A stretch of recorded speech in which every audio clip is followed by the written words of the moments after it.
ഡൽഹിയിലെ രാജനഗറിലായിരുന്നു വർമ്മ ഫാമിലി താമസിച്ചിരുന്നത്. വിനോദ് വർമ്മ, ഭാര്യ പുഷ്പ, മകൻ നിതിൻ, നിതിൻ്റെ ഭാര്യ പൂജ, ഇവരായിരുന്നു ആ വീട്ടിൽ താമസിച്ചിരുന്നത്. വിനോദ് വർമ്മ ഒരു ടെലിഫോൺ ഓപ്പറേറ്റർ ആയിരുന്നു. ഭാര്യ പുഷ്പ ഹൗസ് വൈഫ്. മകൻ നിതിനും ഭാര്യയ്ക്കും ജോലിയുണ്ടായിരുന്നു. ഒരു ഹാപ്പി ഫാമിലി. ഈ ഫാമിലിയിലേക്ക് മറ്റൊരു മെമ്പർ കൂടി വരാൻ പോകുന്നു എന്ന വാർത്ത എല്ലാവരെയും ഹാപ്പിയാക്കി. അതായത് ഇപ്പോൾ പൂജ പ്രഗ്നൻ്റ് ആണ്. അന്ന് 2008 ഏപ്രിൽ 18 നിതിൻ വർമ്മ ഓഫീസ് കഴിഞ്ഞ് വീട്ടിലേക്ക് പോകുന്ന നേരം അയാളുടെ ബൈക്ക് ഒന്ന് സ്ലിപ്പായി. നിതിൻ റോഡിലേക്ക് തെറിച്ചു വീണു. അയാളുടെ കൈയും കാലും പൊട്ടി ചോരയൊലിച്ചു. പക്ഷേ ഇഞ്ചുറീസ് അത്ര സാരമുള്ളതല്ല. നിതിൻ വൈഫ് പൂജയെ വിളിച്ചു. പൂജ കോൾ ആൻസർ ചെയ്തില്ല. അത് കഴിഞ്ഞ് അച്ഛൻ വിനോദ് വർമ്മയെ ഫോൺ ചെയ്തു. അമ്മയെയും കോൾ ചെയ്തു. ആരും കോൾ അറ്റൻഡ് ചെയ്തില്ല. ഹോസ്പിറ്റലിൽ പോയിട്ട് കൈയും കാലും പൊട്ടി ചോരയൊലിക്കുന്നത് ഡ്രസ് ചെയ്ത് വരാമെന്ന് ഇൻഫോം ചെയ്യാനാണ് നിതിൻ ഫാമിലിയെ വിളിച്ചത്. പക്ഷേ ആരും ആ കോൾ അറ്റൻഡ് ചെയ്തില്ല. അപ്പോൾ നിതിൻ പാനിക്കായി. അയാൾ അങ്കിൾ വിജയെ കോൾ ചെയ്തു. എന്നിട്ട് തനിക്ക് പറ്റിയ ആക്സിഡൻറ്റിനെ പറ്റി ഇൻഫോം ചെയ്തു. കൂട്ടത്തിൽ ഫാമിലിയിലെ ആരും കോൾ അറ്റൻഡ് ചെയ്യുന്നില്ല എന്നും കൂടെ പറഞ്ഞു. അപ്പോൾ ആക്സിഡൻറ്റ് പറ്റിയ നിതിനെ ഹോസ്പിറ്റലിൽ എത്തിക്കാനായിട്ട് വിജയ് വർമ്മ മക്കളെ പറഞ്ഞു വിട്ടു. അതിനുശേഷം വിജയ് ബ്രദർ വിനോദ് വർമ്മയെ കോൾ ചെയ്തു. പക്ഷേ ഈ കോളും ആരും അറ്റൻഡ് ചെയ്തില്ല. അതുകൊണ്ട് വിജയ് വർമ്മ ബ്രദർ വിനോദിൻ്റെ നെയ്ബറിനെ കോൾ ചെയ്തു. അയാളുടെ പേര് വീരേന്ദ്ര സിംഗ് എന്നായിരുന്നു. അങ്ങനെ വീരേന്ദ്ര സിംഗ് ഈ വിനോദ് വർമ്മയുടെ വീട്ടിലെത്തി. കുറേ നേരം കോളിംഗ് ബെൽ അടിച്ചു. പക്ഷേ ആരും വാതിൽ തുറന്ന് പുറത്തേക്ക് വന്നില്ല. സോ വീരേന്ദ്ര വർമ്മ ഡോർ തള്ളി തുറക്കാൻ നോക്കി. പക്ഷേ ഡോർ ലോക്കല്ലായിരുന്നു. അയാൾ അകത്ത് കയറിയപ്പോൾ തന്നെ സ്റ്റെയർ കേസിൻ്റെ അടുത്ത് വിനോദ് വർമ്മ മരിച്ചു കിടക്കുന്നു. അയാളുടെ ബോഡിയിൽ ധാരാളം മുറിവേറ്റ് പാടുകളുണ്ടായിരുന്നു. രക്തം വാർന്നൊഴുകിയിരുന്നു. ഇത് കണ്ട് വീരേന്ദ്ര സിംഗ് വീടിന് പുറത്തേക്കിറങ്ങി. പേടിച്ച് വിറച്ച് ഇയാൾ വിജയ് വർമ്മയോട് വിവരം പറഞ്ഞു. വിജയ് വർമ്മ ഉടനെ തന്നെ സ്ഥലത്തെത്തി. അകത്ത് കയറി നോക്കി. പക്ഷേ താഴത്തെ നിലയിൽ വിനോദ് വർമ്മയും മേലത്തെ നിലയിൽ നിതിൻ്റെ ഭാര്യ പൂജയും അമ്മ പുഷ്പയും മരിച്ചു കിടക്കുന്നു. എല്ലാവരുടെയും ശരീരത്തിൽ ധാരാളം കുത്തുകൊണ്ട പാടുകളുണ്ട്. അവർ ഉടനെ തന്നെ പോലീസിനെ വിവരമറിയിച്ചു. ഉടനെ തന്നെ പോലീസ് സ്ഥലത്തെത്തി. ആ വീട്ടിലെ മോഷണം നടന്നതിൻ്റെ ലക്ഷണം ഒന്നുമില്ല. കാരണം ഡെഡ് ബോഡിയിലെ സ്വർണ്ണാഭരണങ്ങളൊന്നും നഷ്ടപ്പെട്ടിട്ടില്ല. പണമോ മറ്റ് വിലപിടിപ്പുള്ള വസ്തുക്കളോ ഒന്നും നഷ്ടപ്പെട്ടിട്ടില്ല. വിജയ് വർമ്മ വിവരം നിതിനെ അറിയിച്ചു. അപ്പോഴേക്കും ഹോസ്പിറ്റലിൽ നിന്ന് മുറിവ് ഡ്രസ് ചെയ്ത് അയാൾ വീട്ടിലെത്തിയിരുന്നു. പക്ഷേ പോലീസുകാർ അയാളെ വീട്ടിനകത്തേക്ക് കയറ്റിയില്ല. പക്ഷേ ആ സീൻ തനിക്ക് കാണണമെന്ന് നിതിൻ വാശി പിടിച്ചു. അങ്ങനെ ആ മർഡർ സീൻ നിതിനും കണ്ടു. ഒരൊറ്റ ബോഡി കണ്ടപ്പോഴേക്കും നിതിൻ അൺകോൺഷ്യസ് ആയി നിലത്ത് വീണു. അയാളെ ദീൻദയാൽ ഉപാധ്യായ ഹോസ്പിറ്റലിൽ എത്തിച്ചു. പോലീസ് ഈ ബോഡി ഓട്ടോപ്സിക്ക് അയച്ചു. കൂടാതെ വീട് മൊത്തം ഫോറൻസിക് ടീം വന്ന് പരിശോധനയും തുടങ്ങി. ഓട്ടോപ്സി റിപ്പോർട്ടിൽ വിനോദ് വർമ്മയുടെ ശരീരത്തിൽ ഷാർപ്പ് ഒബ്ജക്ട്സ് കൊണ്ട് കത്തി കൊണ്ടായിരിക്കും 18 കുത്തുകളാണ് ഉണ്ടായത്. പുഷ്പയുടെ ശരീരത്തിലും 14 കുത്തുകളാണ് ഉണ്ടായത്. നിതിൻ്റെ ഭാര്യ പൂജയുടെ ശരീരത്തിൽ 49 കുത്തുകളും. അന്വേഷണത്തിന്റെ ഭാഗമായിട്ട് പോലീസ് നാട്ടുകാരെയും വിജയ് വർമ്മയെയും ഒക്കെ ക്വസ്റ്റ്യൻ ചെയ്തു. ആദ്യം ബോഡി കണ്ട വീരേന്ദ്ര സിംഗ് പറഞ്ഞത് വീട് അകത്തുനിന്ന് പൂട്ടിയിരുന്നില്ല എന്നാണ്. അത് മാത്രമല്ല അതിക്രമിച്ച് കയറിയ ഒരു സൂചനയും ഉണ്ടായിരുന്നില്ല. അപ്പോൾ ആ രാത്രി ഇവർക്ക് പരിചയമുള്ള ആളായിരിക്കും വീട്ടിലേക്ക് വന്നത്. പക്ഷേ ആരായിരിക്കും ആൾ? Welcome back to my channel. My name is June. Welcome to the story.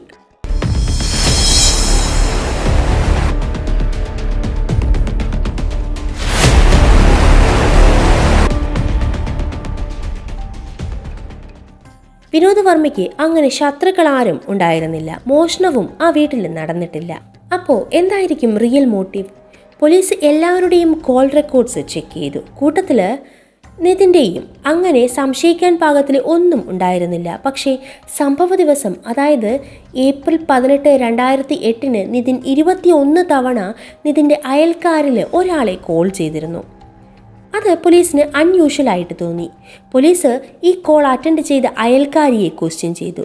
അതുവഴി ഈ കൊലപാതകയിലേക്കുള്ള ലീഡ് പോലീസിന് ലഭിച്ചു. കഥയിലേക്ക് പോകുന്നതിന് മുമ്പായിട്ട് എൻ്റെ ചാനൽ നിങ്ങൾ ആദ്യമായിട്ട് കാണുന്നവരാണെങ്കിൽ ഇതുപോലുള്ള investigation, mystery, horror type videos ഇഷ്ടമാണെങ്കിൽ ദയവായി ഈ ചാനൽ സബ്സ്ക്രൈബ് ചെയ്യുക. വീഡിയോസ് ഇഷ്ടമായാൽ ലൈക്ക് ചെയ്യാം.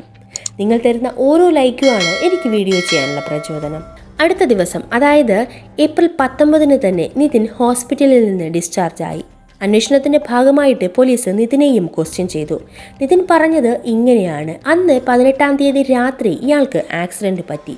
സോ മുറിവ് ഡ്രസ് ചെയ്ത് വീട്ടിലെത്താൻ ലേറ്റ് ആവുമെന്ന് പറയാനായിട്ടാണ് ഭാര്യയെ വിളിച്ചത്. പക്ഷേ ഭാര്യയും അമ്മയും അച്ഛനും കോൾ അറ്റൻഡ് ചെയ്തില്ല. അത് അൺയൂഷ്വലായിട്ട് തോന്നി. അങ്ങനെയാണ് നിതിൻ അങ്കിൾ വിജയിനെ കോൾ ചെയ്തത്. വിജയ് അങ്കിൾ മക്കളെ തൻ്റെ അടുത്തേക്ക് പറഞ്ഞു വിട്ടു. പക്ഷേ നിതിൻ്റെ ശരീരത്തിലെ മുറിവുകളിൽ ചിലത് റോഡ് ആക്സിഡൻറ്റിൽ പറ്റിയ മുറിവുകളാണ്. പക്ഷേ ചില മുറിവ് അൺയൂഷ്വലായിരുന്നു. ഒരു ഷാർപ്പ് ഒബ്ജക്റ്റ് കൊണ്ട് പറ്റിയ മുറിവ് പോലെയായിരുന്നു അത്. പോലീസ് ഈ ആക്സിഡൻറ്റ് പറ്റിയ സ്പോട്ടിലെത്തി. ആ സ്പോട്ടിൽ അൺയൂഷ്വൽ ഒബ്ജക്ട്സ്, അതായത് ഷാർപ്പ് ഒബ്ജക്ട്സ് ഒന്നും കണ്ടില്ല. അതുമാത്രമല്ല നിതിൻ്റെ കോൾ ഹിസ്റ്ററി ഇത്തിരി സംശയമുണ്ടാക്കി. നിതിൻ പറഞ്ഞ പ്രകാരം ആക്സിഡൻറ്റിന് ശേഷം അയാൾ ഫാമിലിയിലെ എല്ലാവരെയും കോൾ ചെയ്തിരുന്നു. പക്ഷേ നിതിൻ്റെ കോൾ റെക്കോർഡ്സിൽ ഫാമിലിയിലെ ആരെയും കോൾ ചെയ്തില്ല. ആക്സിഡൻറ്റിന് ശേഷം അങ്കിൾ വിജയ് വർമ്മയെ ഡയറക്റ്റ് കോൾ ചെയ്തതായിരുന്നു. മാത്രമല്ല നിതിൻ്റെ വൈഫ് പൂജയുടെ ബ്രദർ രാഹുൽ പോലീസിന് കൊടുത്ത മൊഴി എന്നത് ഏകദേശം രാത്രി 10 മണിക്ക്, അതായത് ഏപ്രിൽ 18-ാം തീയതി രാത്രി 10 മണിക്ക് ശേഷം പൂജ തന്നെ വിളിച്ചിരുന്നു. സംസാരിക്കുന്നതിനിടയിൽ നിതിൻ വീട്ടിലുണ്ട് എന്നും കൂടി പറഞ്ഞു. പോലീസ് നിതിനെ വിശദമായി തന്നെ ക്വസ്റ്റ്യൻ ചെയ്തു. സത്യം ഇങ്ങനെയാണ്: 2007 ജനുവരി മാസത്തിലാണ് നിതിൻ്റെയും പൂജയുടെയും മാരേജ് നടന്നത്. അത് ലവ് മാരേജ് ആയിരുന്നു. വിവാഹശേഷം ഇവർക്കിടയിൽ ആർഗ്യുമെൻറ്റ്സ്, വഴക്ക് പതിവായിരുന്നു. പക്ഷേ വഴക്കിൽ പാരൻസ് വിനോദ് വർമ്മയും പുഷ്പയും പൂജയുടെ ഭാഗത്തായിരുന്നു സപ്പോർട്ട് ചെയ്തിരുന്നത്. അന്ന് ഏപ്രിൽ 18, 2008 രാത്രിയിൽ നിതിനും ഭാര്യയും വഴക്ക് തുടങ്ങി. പക്ഷേ നിതിന് ദേഷ്യം കൺട്രോൾ ചെയ്യാൻ പറ്റാണ്ട് കയ്യിൽ കിട്ടിയ കിച്ചൺ കത്തിയെടുത്ത് ഭാര്യയെ കുത്തി. പക്ഷേ 10 ദിവസം മുന്നേ തന്നെ നിതിൻ ഭാര്യയെ കൊല്ലാൻ പ്ലാൻ ചെയ്തിരുന്നു. അപ്പോഴാണ് ഈ വഴക്ക് കാരണമായി കിട്ടിയത്. അങ്ങനെ പൂജയെ 49 തവണ കുത്തി. അവൾ മരിച്ചു. പൂജയുടെ നിലവിളി കേട്ട് പുഷ്പ എത്തി. അവരെയും കുത്തി 14 തവണ. അങ്ങനെ അമ്മയും മരിച്ചു. അടുത്തത് വിനോദ് വർമ്മ. പക്ഷെ ആൾക്ക് സ്റ്റെപ്സ് കയറാൻ ബുദ്ധിമുട്ടായിരുന്നു. ഭാര്യയെയും അമ്മയെയും കൊന്നത് വീടിൻ്റെ ഫസ്റ്റ് ഫ്ലോറിൽ വെച്ചായിരുന്നു. അവരുടെ നിലവിളി കേട്ടാണ് അച്ഛൻ സ്റ്റെയർ കേസിൻ്റെ അടുത്തെത്തിയത്. ആരോഗ്യ പ്രശ്നം കാരണം സ്റ്റെപ്സ് കയറാൻ വിനോദ് വർമ്മയ്ക്ക് പറ്റുമായിരുന്നില്ല. അതുകൊണ്ട് വിനോദ് വർമ്മ അവിടെ തന്നെ നിന്നു. താഴെ വന്ന് അച്ഛനെയും കുത്തി 18 തവണ. അയാളും മരിച്ചു. ഫാമിലിയിലെ എല്ലാവരും മരിച്ച ശേഷം നിതിൻ ആ കുത്തിയ കത്തി നശിപ്പിക്കാനായിട്ട് ബൈക്കെടുത്ത് റെയിൽവേ ട്രാക്കിലേക്ക് എത്തി. അവിടെ കത്തി വലിച്ചെറിഞ്ഞു. ഒരു ഫേക്ക് ആക്സിഡൻറ്റും ഉണ്ടാക്കി. അങ്കിൾ വിജയിനെ വിളിച്ചു. ആക്ച്വലി നിതിൻ ഫാമിലിയെ വിളിച്ചിട്ടേ ഇല്ലായിരുന്നു. പക്ഷേ വിജയ് വർമ്മയോട് പറഞ്ഞത് വീട്ടിലെ ആരും ഫോൺ എടുക്കുന്നില്ല എന്ന്. ഇതാണ് കോൾ റെക്കോർഡ്സിൽ സംശയമുണ്ടായതും. അത് മാത്രമല്ല നിതിൻ 21 തവണ വിളിച്ച ആ നെയ്ബർ, അത് രാഗിണി എന്നു പേരുള്ള 20 വയസ്സുകാരിയായിരുന്നു.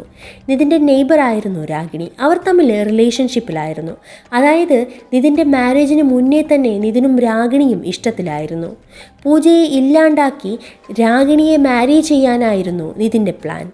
പക്ഷേ ഈ റിലേഷൻ ആർക്കും അറിഞ്ഞിരുന്നില്ല. പൂജ പ്രഗ്നൻ്റ് ആയതിനു ശേഷമാണ് രാഗിണിയായിട്ടുള്ള നിതിൻ്റെ റിലേഷൻ പൂജ അറിയുന്നത് തന്നെ. പൂജ ഇത് നിതിൻ്റെ പാരൻസിനെ അറിയിക്കുകയും ചെയ്തിരുന്നു. സത്യത്തിൽ വർമ്മ ഫാമിലിക്ക് മക്കളില്ലായിരുന്നു. നിതിൻ അവരുടെ അഡോപ്റ്റഡ് ചൈൽഡായിരുന്നു. മാത്രമല്ല വളരെ കുറച്ച് ഫാമിലി മെമ്പേഴ്സിന് മാത്രമേ ഈ കാര്യം അറിയുമായിരുന്നുള്ളൂ. ഭാര്യ പൂജയ്ക്ക് പോലും നിതിൻ അഡോപ്റ്റഡ് ആണെന്ന് അറിഞ്ഞിരുന്നില്ല. പോലീസ് നിതിൻ അന്ന് റെയിൽവേ ട്രാക്കിൽ ഉപേക്ഷിച്ച ആ കത്തി കണ്ടെടുത്തു. അതിൽ നിന്ന് നിതിൻ്റെ ഫിംഗർ പ്രിൻസും ലഭിച്ചു. ഈ കേസിൽ നിതിന് സെഷൻ കോർട്ട് വിധിച്ചത് വധശിക്ഷയായിരുന്നു. പക്ഷേ ഹൈക്കോർട്ടിൽ അപ്പീൽ പോയപ്പോൾ കേസിലെ വിധി എന്നത് ജീവപര്യന്തമാക്കി ചുരുക്കി.